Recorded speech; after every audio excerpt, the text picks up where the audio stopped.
धर्म पूछ कर मारा है, हम धर्म बता कर मारेंगे। तुम धर्म पूछ के मारोगे, हम धर्म बता के मारेंगे। जी हाँ, आप सभी इस गाने को सुने होंगे, नहीं सुने हैं तो ज़रूर सुनिएगा। ये गाना रितेश पांडे जी का है। आप सभी जानते ही हैं कि पहलगाम में एक अटैक हुआ था, जिस अटैक में 26 से 27 लोग मारे गए, बेगुनाह लोग मारे गए। भारत इस बात को सहन नहीं कर सकता है।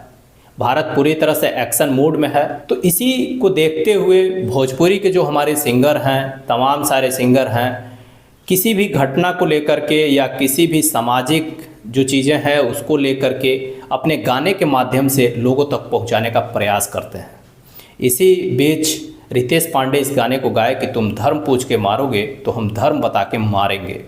और वाकई में ये चीज़ें होने वाली हैं, क्योंकि भारत पूरी तरह से एक्शन मोड में है। आर्मी जो है एक्शन मोड में है, युद्ध का अभ्यास चल रहा है, चाहे वो वायुसेना हो या आपका जल सेना हो, थल सेना हो, पूरी तरह से अपने अभ्यास को कर रही है कि पाकिस्तान के अंदर घुस के मारेंगे।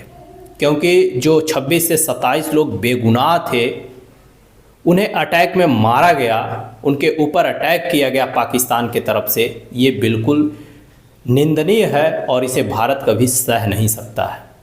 जिस तरह से पाकिस्तान पूरी तरह से एक अपना दमखम लगा दिया है, अदर देशों से मदद मांग रहा है, भारत को रोकने का प्रयास कर रहा है कि भारत रुक जाए, अदर देशों से कह रहा है कि भाई भारत को मना लो, लेकिन भारत मानने वाला नहीं है।